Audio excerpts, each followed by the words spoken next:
नमस्कार। Vision IAS के news today के इस अंक में आप सभी का स्वागत है। इस अंक में हम आपके लिए लेकर आए हैं यूपीएससी परीक्षा की दृष्टि से महत्वपूर्ण कुछ अहम खबरें। इस अंक के साथ मैं हूं दिव्या तोमर।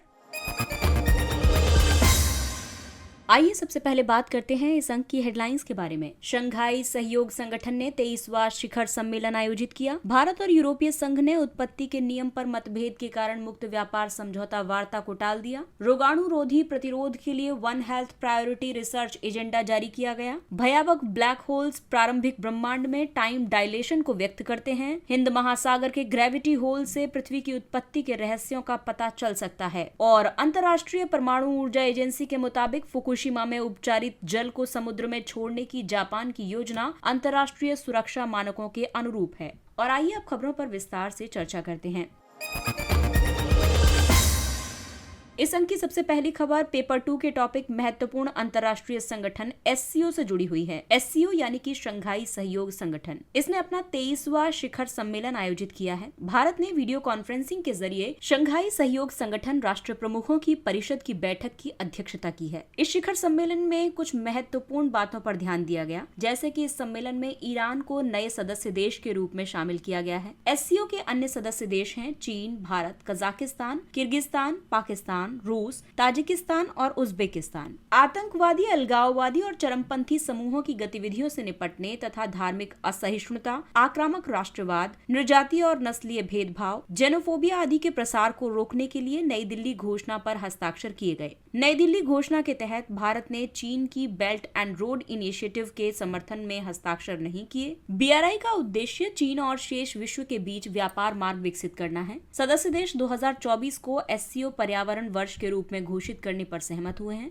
इसके अलावा अर्थव्यवस्था के सभी क्षेत्रों में डिजिटलीकरण की पूरी क्षमता का उपयोग करने के लिए डिजिटल रूपांतरण में सहयोग पर वक्तव्य जारी किया गया है। इस सम्मेलन में भारत की अध्यक्षता में कई पहलें भी शुरू की गई हैं, जैसे कि भारत ने एससीओ के भीतर सहयोग के 5 नए स्तंभों की स्थापना की है, जिसमें शामिल है स्टार्टअप्स और नवाचार, पारंपरिक चिकित्सा, युवा सशक्तिकरण, डिजिटल समावेशन और साझी बौद्ध विरासत। SCO millet food festival, film festival, साझी बौद्ध विरासत पर अंतर्राष्ट्रीय सम्मेलन आदि के माध्यम से लोगों के बीच जुड़ाव बढ़ाना। इसके अलावा इस सम्मेलन में वाराणसी को एससीओ की पहली पर्यटन और सांस्कृतिक राजधानी घोषित किया गया है। और आइए अब बात करते हैं अंतर्राष्ट्रीय व्यापार समझौतों की। भारत और यूरोपीय संघ ने उत्पत्ति के नियम पर मतभेद के कारण मुक्त व्यापार समझौता वार्ता को टाल दिया है। एक रिपोर्ट के मुताबिक भारत और यूरोपीय संघ उत्पत्ति के नियम मानदंडों पर मतभेदों के कारण एफटीए चर्चाओं में प्रमुख प्रगति नहीं कर पाए हैं। उत्पत्ति के नियम यानी ROO रूल ऑफ ओरिजिन किसी देश में आयातित उत्पाद की उत्पत्ति वाले राष्ट्र का निर्धारण करने के लिए निर्धारित मानदंड है। इसके तहत जिस देश ने भारत के साथ मुक्त व्यापार समझौता किया है, वो किसी तीसरे देश की वस्तु को केवल अपने लेबल लगाकर भारतीय बाजार में नहीं उतार सकती है। उसे भारत को निर्यात करने के लिए उस उत्पाद में एक निर्धारित मूल्यवर्धन यानी कि वैल्यू एडिशन करना होगा। प्रशुल्क और व्यापार पर सामान्य समझौते गेट में माल की उत्पत्ति वाले देश के निर्धारण को शासित करने वाला कोई विशिष्ट नियम नहीं है। साथ ही हर अनुबंध करने वाला पक्ष अपने स्वयं के मूल नियमों को निर्धारित करने के लिए स्वतंत्र है। रूल ऑफ ओरिजिन का उपयोग किया जाता है एंटी डंपिंग शुल्क और सुरक्षा उपायों जैसे वाणिज्यिक नीति के उपायों और साधनों को लागू करने के लिए। ये निर्धारित करने के लिए कि क्या आयातित उत्पादों को मोस्ट फेवर्ड नेशन दर्जा या फिर अधिमान्य दर्जा प्राप्त होगा। लेबलिंग और विपणन आवश्यकता के उपयोग तथा सरकारी खरीद के लिए भी इसका उपयोग किया जाता है। इससे पहले भारत ने सीमा शुल्क व्यापार समझौतों के तहत उत्पत्ति के नियमों का प्रशासन नियम 2020 यानी कारोटार को अधिसूचित किया था। इसका उद्देश्य एफटीए का दुरुपयोग कर किसी अन्य देश की वस्तुओं को भारत में निर्यात करके की जाने वाली प्रशुल्क चोरी को रोकना है। और आइए बात करते हैं स्वास्थ्य क्षेत्र की। रोगाणु रोधी प्रतिरोध के लिए one health priority research agenda जारी किया गया। इस एजेंडा को खाद्य और कृषि संगठन, संयुक्त राष्ट्र पर्यावरण कार्यक्रम, विश्व स्वास्थ्य संगठन और विश्व पशु स्वास्थ्य संगठन ने संयुक्त रूप से जारी किया है। ये एजेंडा रोगाणु रोधी प्रतिरोध में अनुसंधान और निवेश बढ़ाने का समर्थन करता है। AMR तब होता है जब बैक्टीरिया, वायरस, कवक और परजीवी समय के साथ स्वयं में उत्परिवर्तन कर लेते हैं और दवाओं पर कोई प्रतिक्रिया नहीं करते हैं। इससे संक्रमण का इलाज करना कठिन हो जाता है और बीमारी फैलने, गंभीर बीमारी होने और मृत्यु का खतरा बढ़ जाता है। इससे पहले WHO ने इसी वर्ष मानव स्वास्थ्य में AMR के लिए एक वैश्विक अनुसंधान एजेंडा लॉन्च किया था। एजेंडा ने एंटी माइक्रोबियल रेजिस्टेंस के बढ़ते खतरे से निपटने के लिए 5 स्तंभों पर आधारित वन हेल्थ दृष्टिकोण प्रस्तुत किया था, जिसमें शामिल है संचरण। ये पर्यावरण, पादप, पशु और मानव क्षेत्रकों पर केंद्रित है, जहां AMR का संचरण, परिसंचरण और प्रसार होता है। दूसरा है एकीकृत निगरानी। ये वन हेल्थ हितधारकों के बीच सामान्य तकनीकी समझ और सूचना के आदान प्रदान में सुधार के लिए परस्पर संबद्ध प्राथमिकता वाले अनुसंधान प्रश्नों की पहचान करता है। तीसरा है हस्तक्षेप। इसके तहत AMR की घटनाओं, व्यापकता और प्रसार को रोकने, नियंत्रित करने तथा कम करने के उद्देश्य से हस्तक्षेप किया जाता है। और चौथा है व्यवहार संबंधी अंतर्दृष्टि और परिवर्तन, जिसमें कि वन हेल्थ इंटरफेस पर AMR के विकास और प्रसार में शामिल अलग अलग समूहों और अभिकर्ताओं के बीच व्यवहार संबंधी अंतर्दृष्टि तथा परिवर्तन पर गौर किया जाता है। और अंतिम और पांचवा स्तंभ है अर्थशास्त्र और नीति। इसमें एंटी माइक्रोबियल रेजिस्टेंस, निवेश मामले की लागत प्रभावशीलता, वित्तीय संधारणीयता और दीर्घकालिक वित्तीय प्रभाव को ध्यान में रखा जाता है। वन हेल्थ एक एकीकृत समन्वित दृष्टिकोण है, जिसका उद्देश्य मनुष्यों, जानवरों, पादपों और पारिस्थितिक तंत्र के स्वास्थ्य को सतत रूप से संतुलित और अनुकूलित करना है। इस सिद्धांत में शामिल है क्षेत्रकों और विषयों के बीच समानता, सामाजिक, राजनीतिक और बहुसांस्कृतिक समानता, सामाजिक पारिस्थितिकी संतुलन, ट्रांस डिसिप्लिनैरिटी और बहुक्षेत्रीय सहयोग। अगली खबर पेपर 4 के टॉपिक अंतरिक्ष क्षेत्र से संबंधित है। भयानक ब्लैक होल्स प्रारंभिक ब्रह्मांड में टाइम डायलेशन को व्यक्त करते हैं। ब्रह्मांड की प्रारंभिक अवधि में घटित टाइम डायलेशन को प्रदर्शित करने के लिए वैज्ञानिकों ने क्वासर के पर्यवेक्षण का उपयोग किया है। इस अध्ययन से ये पता चला है कि उस अवधि में समय वर्तमान समय की तुलना में 5 गुना कम गति से बीत रहा था। संबंधित गुरुत्वाकर्षण क्षेत्र में पर्यवेक्षकों की सापेक्ष गति या स्थिति के आधार पर समय के अलग अलग दर से बीतने को टाइम डायलेशन कहते हैं। टाइम डायलेशन आइंस्टीन के सापेक्षता के सिद्धांत का परिणाम है। इस सिद्धांत के अनुसार टाइम एंड स्पेस आपस में जुड़े हुए हैं। साथ ही बिग बैंग की घटना के बाद से ब्रह्मांड सभी दिशाओं में बाहर की ओर विस्तार कर रहा है। ऐसा माना जाता है कि बिग बैंग की घटना के बाद ही ब्रह्मांड की उत्पत्ति हुई है। टाइम डायलेशन इसलिए होता है क्योंकि बहुत अधिक द्रव्यमान वाले पिंड एक मजबूत गुरुत्वाकर्षण क्षेत्र का निर्माण करते हैं। गुरुत्वाकर्षण जितना ज्यादा मजबूत होगा, स्पेस टाइम में उतने ही अधिक वक्र होंगे और समय भी उतनी ही धीमी गति से आगे बढ़ेगा। सुपरनोवा के पर्यवेक्षणों के आधार पर टाइम डायलेशन लगभग 7 बिलियन वर्ष पहले का बताया गया था। शोधकर्ताओं ने अब बिग बैंग घटना के लगभग 1.5 बिलियन साल बाद के कई क्वासर्स के पर्यवेक्षणों का उपयोग किया है। इन क्वासर्स की चमक की तुलना वर्तमान में मौजूद क्वासर्स से की गई। इससे ये पता चला कि इस दौरान के क्वासर्स की चमक वर्तमान क्वासर्स की चमक का केवल 5वां भाग थी। क्वासर्स अत्यधिक सक्रिय सुपरमैसिव ब्लैक होल्स होते हैं। ये सूर्य से लाखों अरबों गुना अधिक विशाल हैं। ये सामान्य तौर पर आकाश गंगाओं के केंद्र में होते हैं। सुपरनोवा मनुष्य द्वारा पर्यवेक्षित किया गया अब तक का सबसे बड़ा विस्फोट है। प्रत्येक विस्फोट किसी तारे का अत्यंत चमकीला और अति शक्तिशाली विस्फोट होता है। हिंद महासागर के ग्रेविटी होल से पृथ्वी की उत्पत्ति के रहस्यों का पता चल सकता है। IISc बेंगलुरु के शोधकर्ताओं ने हिंद महासागर में ग्रेविटी होल के बनने के कारणों की पहचान की। इस ग्रेविटी होल को इंडियन ओशन जियोइड लो यानी IOGL के नाम से भी जाना जाता है। ये होल 3 मिलियन वर्ग किलोमीटर से ज्यादा चौड़ा है। IOGL श्रीलंका के ठीक दक्षिण में स्थित है। यहाँ पर पृथ्वी का गुरुत्वाकर्षण खिंचाव सबसे कमजोर है और इसकी वजह से यहाँ पर समुद्र का स्तर वैश्विक औसत से 100 मीटर कम है। पृथ्वी का आकार वास्तव में गोलाकार नहीं है। ये दोनों ध्रुवों पर चपटी है और भूमध्य रेखा पर उभरी हुई है। इसी वजह से और साथ ही अन्य कारकों जैसे कि पृथ्वी की भूपर्पटी के द्रव्यमान के कारण गुरुत्वाकर्षण खिंचाव में भिन्नता आती है और इसी वजह से पृथ्वी का आकार अनियमित बना हुआ है। पृथ्वी के औसत समुद्र तल को जोड़ने वाली काल्पनिक रेखा वाले मानचित्र पर इन विसंगतियों को जियोइड्स कहा जाता है। इन विसंगतियों की उत्पत्ति गुरुत्वाकर्षण क्षेत्र में अनियमितता की वजह से होती है। IOGL को पृथ्वी पर सबसे निचली जियोइड विसंगति कहा जाता है, यानी कि लोएस्ट जियोइड एनोमली कहा जाता है। शोधकर्ताओं ने ये पाया है कि IOGL का निर्माण टेथिस सागर के नीतल के किनारों से ऊपर उठती पिघली हुई चट्टानों के प्लूम्स के कारण हुआ था। अफ्रीकी सुपर प्लूम से पदार्थों का अत्यंत गर्म प्रवाह पूर्व की ओर बढ़ने लगा था और अंततः IOGL के नीचे तक पहुंच गया था। अफ्रीकी सुपर प्लूम पृथ्वी के मेंटल का एक बड़ा भाग है जो कोर के पास से क्रस्ट तक ऊष्मा को ले जाता है। अतः इस क्षेत्र में कम गुरुत्वाकर्षण के लिए IOGL के नीचे से मध्य मेंटल में हल्के तत्वों या पदार्थों की उपस्थिति जिम्मेदार है।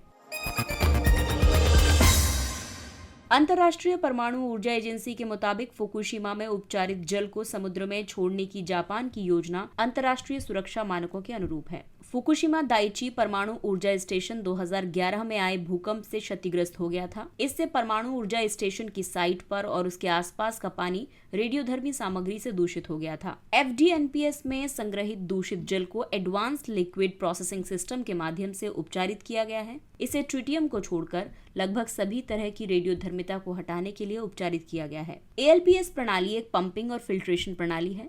ये दूषित जल से 62 रेडियो न्यूक्लाइड को हटाने के लिए रासायनिक अभिक्रियाओं की एक श्रृंखला का उपयोग करती है। ALPS यानी एडवांस लिक्विड प्रोसेसिंग सिस्टम प्रणाली द्वारा उपचारित किए जाने से पहले दूषित जल से सीजियम और स्ट्रोंशियम को समय समय पर हटा दिया जाता है। अधिकतर रेडियोधर्मिता संबंधी जल प्रदूषण के लिए सीजियम और स्ट्रोंशियम ही जिम्मेदार होते हैं। पानी को समुद्र में छोड़ने से पहले जापान ट्रिटियम को विनियामक मानकों से नीचे लाने के लिए पानी को डाइल्यूट करेगा। जापान ने IAEA से अनुरोध किया था कि वो FDNPS में संग्रहित जल को समुद्र में छोड़ने की योजना के सुरक्षा संबंधी पहलुओं की विस्तृत समीक्षा करे। IAEA की समीक्षा में जल को छोड़ने की योजना के सभी प्रमुख सुरक्षा तत्वों को 3 प्रमुख घटकों में श्रेणीबद्ध किया गया है, जिसमें शामिल था रक्षा और सुरक्षा आकलन, विनियामकीय गतिविधियां और प्रक्रियाएं तथा स्वतंत्र नमूना चयन, डेटा पुष्टिकरण और विश्लेषण।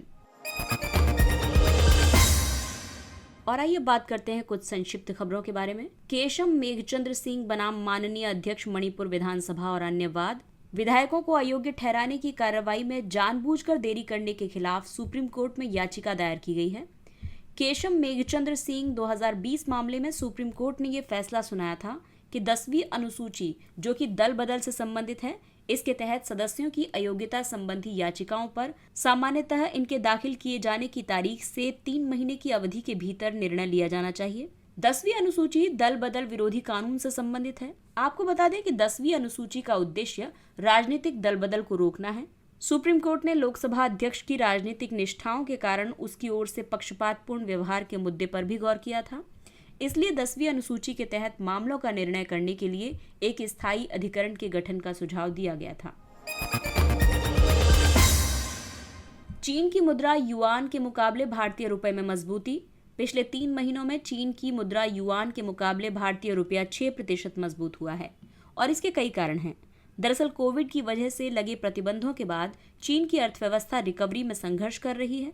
इसके अलावा निवेशकों को अमेरिका में ज्यादा रिटर्न प्राप्त हो रहा है और कमजोर वैश्विक समृद्धि के बीच निर्यात की मांग गति नहीं पकड़ रही। भारत पर इसके संभावित प्रभाव हो सकते हैं कि चीन से आयात में वृद्धि हो सकती है। इससे कोर मुद्रास्फीति यानी खाद्य और ऊर्जा को छोड़कर इन सबको कम करने में मदद मिल सकती है, क्योंकि आयातित चीनी सामान सस्ता हो जाएगा। अगला टॉपिक है मूल्य निगरानी प्रभाग, PMD। PMD अंडे, मिलेट सहित 16 अन्य खाद्य पदार्थों की कीमतों की निगरानी कर सकता है। इसके पीछे मुख्य कारण कई आवश्यक जिन्सों की खुदरा कीमतों में हालिया वृद्धि है। वर्तमान में PMD अनाज, दालें, खाद्य तेल और सब्जियों सहित 22 जिन्सों की दैनिक कीमतों की निगरानी करता है। PMD केंद्रीय उपभोक्ता मामले, खाद्य और सार्वजनिक वितरण मंत्रालय के अधीन कार्य करता है। PMD दैनिक आधार पर चयनित आवश्यक जिन्सों की खुदरा और थोक कीमतों तथा हाजिर और वायदा मूल्य की निगरानी करता है। ये कीमत वृद्धि की स्थिति में उपभोक्ताओं को अस्थायी राहत देने के लिए जिन्स विशिष्ट बाजार हस्तक्षेप योजनाओं को भी लागू करता है।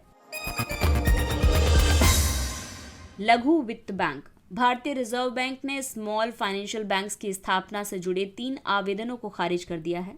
लघु वित्त बैंकों की गतिविधियों के दायरे की अगर हम बात करें तो बैंकिंग सेवा से वंचित और कम बैंकिंग सेवा वाले क्षेत्रों में ये जमाएं स्वीकार करता है। साथ ही उन्हें ऋण देने जैसी बुनियादी बैंकिंग सुविधाएं प्रदान करता है। पूंजी की आवश्यकता के आधार पर SFB की स्थापना के लिए न्यूनतम 200 करोड़ रुपए की पूंजी की जरूरत होगी। ये पूंजी आवश्यकता ऐसे सेल्फ फाइनेंशियल बैंक्स के लिए नहीं है जो शहरी सहकारी बैंकों से रूपांतरित हुए हैं। इसके अलावा इसमें प्रोमोटर्स का भी योगदान रहता है। ये बैंक की पेड अप वोटिंग इक्विटी पूंजी का न्यूनतम 40% हिस्सा अपने पास रखेंगे। ये हिस्सा 5 साल की अवधि के लिए लॉक इन रहेगा। इसके अलावा प्राथमिकता प्राप्त क्षेत्र के लिए ऋण लक्ष्य हैं समायोजित नेवल बैंक ऋण का न्यूनतम 75%, यानी कि इतना अमाउंट उनको प्रायोरिटी सेक्टर को देना होगा। और ये जो प्रायोरिटी सेक्टर है इसमें कृषि तथा छोटे कुटीर उद्योग आदि शामिल होते हैं। और अब चर्चा करते हैं अगले टॉपिक की, गिफ्ट यानी Gujarat international finance tech city Nifty. लोकप्रिय Singapore exchange Nifty SGX Nifty ने गुजरात की गिफ्ट सिटी में गिफ्ट निफ्टी के रूप में कारोबार शुरू किया है। गिफ्ट निफ्टी भारत और सिंगापुर के पूंजी बाजारों को आपस में जोड़ने वाली पहली सीमा पार पहल है। वर्तमान में गिफ्ट निफ्टी के तहत कारोबार के तहत कई उत्पाद उपलब्ध हैं, जैसे कि gift Nifty bank, gift IT और gift Nifty financial services. Gift Nifty का महत्व इसलिए भी है क्योंकि ये अंतर्राष्ट्रीय अभिकर्ताओं के लिए टैक्स न्यूट्रलिटी सुनिश्चित करेगा। इससे अनिवासी भारतीयों को कर लाभ मिल सकता है और वैश्विक निवेशकों को सीधे भारतीय पूंजी बाजार से जुड़ने का मौका मिलेगा। और आइए अब बात करते हैं अगले टॉपिक की, डिजिटल बाजारों के विनियमन पर MCA और MeitY की भूमिकाओं का सीमांकन। केंद्र सरकार ने डिजिटल बाजारों पर विनियमन के दोहराव की संभावना को दूर करने के लिए दोनों मंत्रालयों की भूमिका का सीमांकन किया है। ये अनुमान व्यक्त किया गया है कि भारत का डिजिटल बाजार 2025-26 तक $1 ट्रिलियन तक पहुंच सकता है। कॉर्पोरेट कार्य मंत्रालय डिजिटल बाजार में सभी प्रतिस्पर्धात्मक मुद्दों का समाधान करने के लिए नोडल मंत्रालय होगा।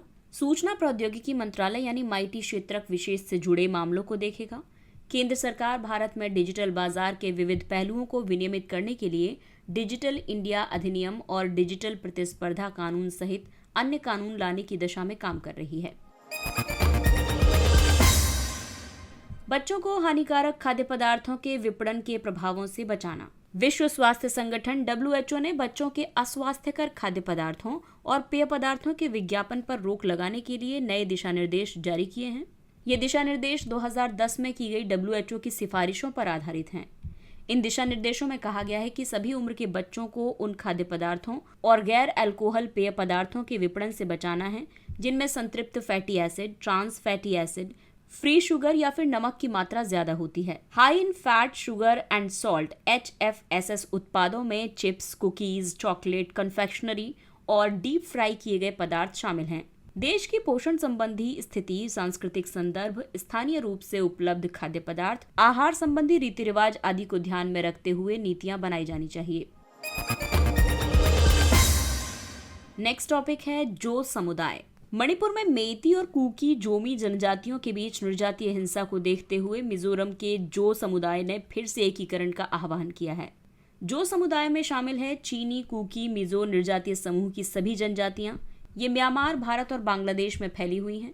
इसमें कई उप जनजातियां और कुल हैं, जैसे कि चिन, कुकी, मिजो, लुशेई, जोमी, पैतेई, हमार, रालते, पावी, लाई, मारा, गंगटे, थाडो आदि। ऐसा माना जाता है कि ये जनजातियां चीन से तिब्बत होते हुए म्यांमार में बसने के लिए चली गई थी। ये तिब्बती बर्मी भाषा समूह की भाषाएं बोलते हैं। और अब बात करते हैं सुर्खियों में रहे स्थल के बारे में। चर्चा करेंगे इजराइल की राजधानी जेरूसलम है और ये चर्चा में इसलिए है क्योंकि इजरायली सेना ने जेनिन शहर, जो कि वेस्ट बैंक का शहर है, इस पर ड्रोन से हमले किए हैं। इजराइल की सीमाएं जॉर्डन, सीरिया, लेबनान और मिस्र से लगती हैं। इसके उत्तर में हिमयुक्त पहाड़ और दक्षिण में गर्म मरुस्थल स्थित है। इसका निम्नतम बिंदु है मृत सागर, जो कि समुद्र से 416 मीटर नीचे है और पृथ्वी की सतह पर भी निम्नतम बिंदु है। वहीं इजराइल का उच्चतम बिंदु है हेरमोन पर्वत और प्रमुख नदी है जॉर्डन नदी। अगला महत्वपूर्ण स्थान है सूडान, जिसकी राजधानी खार्तूम है। और अभी सूडान इसलिए चर्चा में है क्योंकि खार्तूम के सभी हिस्सों में भीषण संघर्ष शुरू हो गया है। सूडान उत्तर पूर्वी अफ्रीका में स्थित है। इसकी सीमाएं मिस्र, लीबिया, चाड, मध्य अफ्रीकी गणराज्य, दक्षिण सूडान, इथियोपिया और इरिट्रिया के साथ लगती हैं। दक्षिण सूडान 2011 में इससे अलग हो गया था। सूडान लाल सागर में सऊदी अरब के साथ अपनी समुद्री सीमा साझा करता है।